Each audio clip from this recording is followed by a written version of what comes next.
శ్రీమాత్రే నమ. జయ గురు దత్తాత్రేయ నమ. ఈ వీడియోలో మనం వృషభ రాశి వారికి మే 1వ తారీఖు నుంచి 15వ తారీఖు మధ్యలో జరగబోయే పక్ష ఫలితాలు పరిశీలించే ప్రయత్నం చేద్దాం. ముఖ్యంగా వృషభ రాశి వారిదే అదృష్టం. అంటే ఇంకా 15 రోజుల పాటు మాత్రమే ఈ రాశిలో గురుగ్రహ సంచారం నడుస్తూ ఉంటుంది. సో ఎందుకు గురువుకి అంత ప్రాముఖ్యత అంటే, ఏదైనా గురువు ఏ రాశిలో ఉంటే ఆ రాశి యొక్క ఫలితాల్ని ఎక్కువగా ఎక్స్ప్లెయిన్ చేయడం జరుగుతూ ఉంటుంది. ఒక దైవ బలం కావాలన్నా, ఒక అదృష్టం రావాలన్నా గురువు అనుగ్రహం తప్పనిసరిగా ఉండాలి. గురువు అనుగ్రహం లేకుండా ఎన్ని గ్రహాలు 11లోకి వచ్చినా, ఎన్ని గ్రహాలు ధనస్థానంలోకి వచ్చినా ఏమాత్రం ఉపయోగం ఉండదు. ఇప్పుడు ఈ రాశి వారికి గురువు రాశి అందే ఉన్నాడు కాబట్టి మరి 11వ స్థానంలో ఉన్నటువంటి గ్రహాలు ఇచ్చే లాభాన్ని ఖచ్చితంగా జాతకుడు అనుభవించగలుగుతాడు. అంటే మళ్ళీ ఏం చేస్తాడు ఈ గురువు? ఏదైతే మంచి ఫలితం ఉందో దాన్ని మాత్రమే స్వీకరించి, చెడు ఫలితం లాంటిది ఉన్నప్పుడు దాన్ని రిజెక్ట్ చేయడం, కానీ దాన్ని ఫిల్టర్ చేసి కేవలం మంచి ఫలితాన్ని మాత్రమే అందించడానికి గురువు రాశి అందుంటూ ఒక ఆత్మ రక్షణలాగా, ఈ ఐరన్ కవచంలాగా వృషభ రాశి వారికి గురువు కాపాడుతుంటాడు. అంటే ఇప్పుడు మనకి 11వ స్థానంలో రాహు ఉన్నాడు. రాహు ఏం చేస్తాడు? చెడ్డ ఫలితాలు ఇవ్వడానికి ప్రయత్నం చేస్తూ ఉంటాడు. ఏదో ఒక చెడు వ్యసనాలు కలిగినటువంటి, దుర్గుణాలు కలిగినటువంటి ఒక స్త్రీ కానీ వ్యక్తి కానీ మిమ్మల్ని మోసం చేయాలని పరిచయం చేస్తూ మీకు ఏదో ఒక ప్రలోభాన్నో ఒక ఆశనో చూపిస్తూ ఉంటాడు. దాన్ని గురువు గమనించి అది మీరు ఆ ఆలోచన స్వీకరించకుండా వాళ్ళని దూరం పెట్టే విధంగా మీకు గురువు కాపాడడం జరుగుతూ ఉంటుంది. సో ఇది గురువు ఇచ్చే మనకి లాభం. మరి ప్రస్తుతం ఈ రాశి వారికి ఇంకా 15 రోజుల పాటు గురువు ఉండడం జరుగుతుంది కాబట్టి ఈ సమయంలో మీరు ఏదైనా మంచి కార్యక్రమాలు చేపట్టండి. అంటే మనం నిర్ణయం తీసుకోవాల్సిన ఏదైనా ఉంటే ఈ 15 రోజుల్లో నిర్ణయం తీసుకుంటే అవి మనకి జీవితాంతం వాటి మంచి ఫలితం మనకు అంతా ఉంటుంది. ముఖ్యంగా ఈ సమయంలో మీ యొక్క సంతానానికి ఒక మంచి స్కూల్లో చేర్పించడం, కానీ మీరు విద్యార్థి అయితే ఒక మంచి కాలేజీలో చేరడం వల్ల మీకు కంపల్సరిగా దీని ఫలితం బాగుంటుంది. అంటే ఒక ముహూర్త బలం లాగా మాట. ఈ సమయంలో మీరు ఏ ఫలితం చేసినా గురువు మిమ్మల్ని మొత్తం లైఫ్ లాంగ్ కాపాడుతూ ఉంటాడు. అలాగే పెళ్లి నిర్ణయం తీసుకోవాలన్నా, ఒక గృహ నిర్మాణం చేసుకోవాలన్నా కంపల్సరిగా ఈ 15 రోజుల్లోనే నిర్ణయం తీసుకోండి. ఇప్పుడు లాభస్థానంలో శుక్రుడు, రాశ్యాధిపతిగా షష్టాధిపతిగా ఉన్నటువంటి శుక్రుడు లాభస్థానంలో ఉచ్చులో ఉన్నాడు. అంటే శుక్రుడు ఎప్పుడు కూడా సహాయం చేసినప్పుడు స్త్రీల ద్వారా సహాయం చేస్తూ ఉంటాడు అనమాట. అంటే స్త్రీలు అనుకుంటాం, మళ్ళీ ఊళ్ళో స్త్రీలు మనకెందుకు చేస్తారు? కేవలం మీ భార్య, మీ మదరు, మీ చెల్లెలు, లేదంటే కూతురో కోళ్ళో, వాళ్ళు మంచి పొజిషన్లో ఎవరైతే ఉన్నారో వారు మీకు మీ యొక్క అవసరాలకో ఆర్థిక అవసరాలకో కంపల్సరీగా హెల్ప్ చేయడం జరుగుతూ ఉంటుంది. వాటి సహకారంతో మీరు ఏమైనా ఈ ప్రస్తుతం ఈ విద్యా సంబంధించిన విషయాల్లో ఈయన దైవ సంబంధించిన కార్యక్రమాలు చేపట్టే అవకాశం ఉంటుంది. మరి ముఖ్యంగా రుణ ప్రయత్నాలు ఫలిస్తాయి.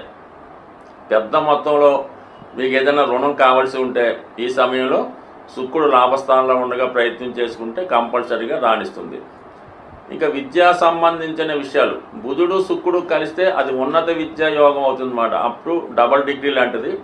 పంచమాధిపతిగా ఉన్నటువంటి బుధుడు శుక్రుడితో కలిసి ఏకాదశ స్థానంలో ఉండడం వల్ల మీకు ఉన్నత విద్యా ప్రయత్నాలు, అది మెడికల్లో ఉన్న ఉన్నత విద్య చేయొచ్చు, ఏదన్నా ఉన్నత విద్యా ప్రయత్నాలు 100% ఫలిస్తాయి.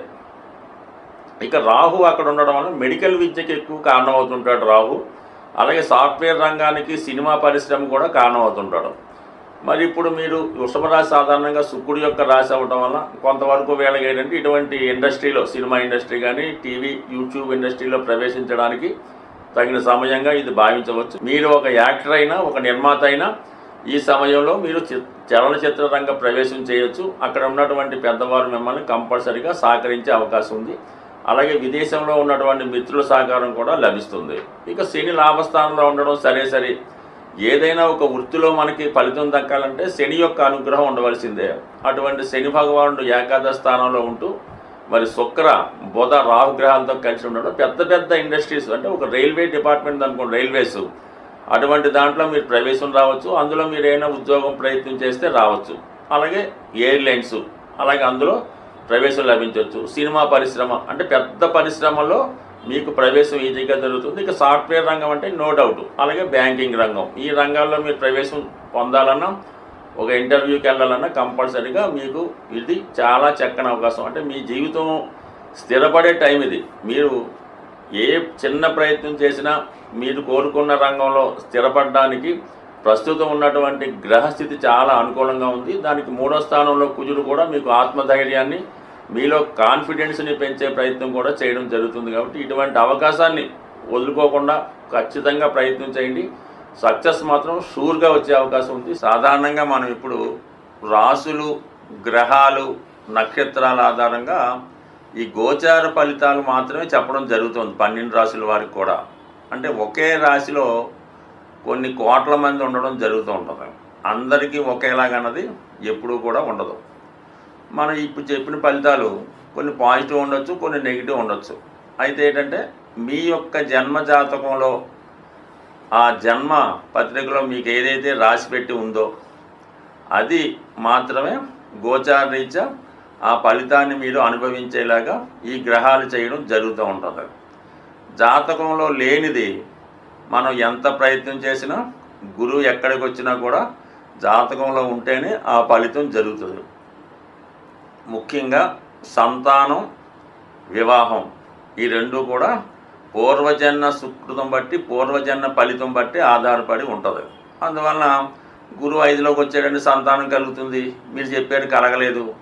సప్తమంలో గురువు వచ్చాడు, వివాహం వద్దన్నారు, అవ్వలేదు అంటే కుదరదు. ఎందుకంటే మీ జన్మపత్రికలో మీరు పుట్టినప్పుడు ఆ బ్రహ్మదేవుడు మీ జీవితంలో వివాహం రాసిపెట్టి ఉంటే వివాహం జరుగుతుంది, సంతానం రాసిపెట్టి ఉంటే సంతానం జరుగుతుంది. ఈ రెండు లేకుండా జరగలేదంటే కాదు. అందుకని మీరు మీ యొక్క జాతకాన్ని ఇంకా క్షుణ్ణంగా డీటెయిల్గా తెలుసుకోవాలంటే మీరు మీ యొక్క డేట్ ఆఫ్ బర్త్ టైం ఉంటే మీకు తెలిసినటువంటి జ్యోతిష్కుడు, అంటే ముఖ్యంగా ఎప్పుడూ కూడా మీ కుటుంబం ఒక ఫ్యామిలీ లాగా, ఒక ఫ్యామిలీకి ఎలాగ డాక్టర్ ఉంటాడో ఒక ఫ్యామిలీ జ్యోతిష్కుడు ఉంటే వారి దగ్గర చూపించుకుంటే మీకు ఇంకా మంచి ఫలితాలు క్లారిటీగా రావడం జరుగుతూ ఉంటుంది. అంటే మీ యొక్క జన్మజాతకం కేవలం మీ బట్టే కాకుండా మీ భార్య, మీ తల్లిదండ్రులు, మీ తోడబుట్టినవారు, మీ యొక్క సంతానాన్ని బట్టి కూడా మీ జాతకంలో ఉన్నటువంటి గ్రహస్థితులు అప్పటికప్పుడు కొన్ని ప్లస్ మైనస్ కూడా ఇస్తుంటాయి. కాబట్టి మీ యొక్క జన్మజాతకాన్ని పూర్తిగా తెలుసున్న మంచి జ్యోతిష్కుడి దగ్గర చూపించుకొని ఆ విధంగా మీరు ఫలితాన్ని తెలుసుకుంటే మీ జీవితంలో ఉన్నటువంటి సమస్యలు పరిష్కారం అయ్యే అవకాశం ఉన్నది.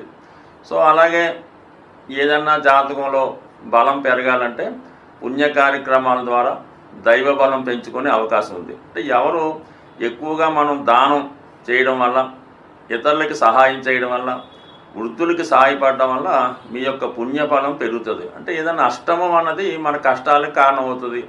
మనం చేసే ధర్మాల ద్వారా, డొనేషన్స్ ద్వారా కంపల్సరీగా మీ యొక్క అదృష్టం పెరుగుతూ ఉంటుంది.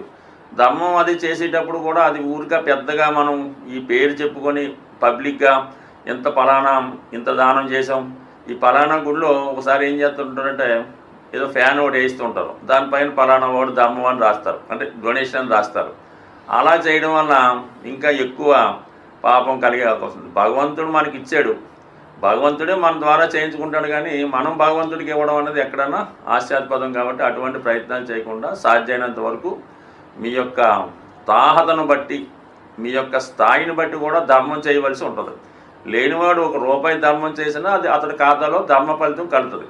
అయితే ఉన్నవాడు వాడి స్థాయిని బట్టి వాడు కూడా ₹1 చేస్తే వాడికి పెద్దగా ఫలితం రాదు, దానివల్ల ఉపయోగం కూడా లేదు. కాబట్టి ఏదైనా ఒక పని చేసినప్పుడు అది అవతల వాడికి ఉపయోగం ఉండాలి, అది మీ యొక్క స్థాయికి తగ్గట్టుగా ఉండడం జరుగుతుంది. అందుకే మొత్తం మీద ఎక్కువ ధర్మ కార్యక్రమాలు చేయడం వల్ల కంప్లీట్గా మీ యొక్క దోషాలు పరిహారం అవుతాయి.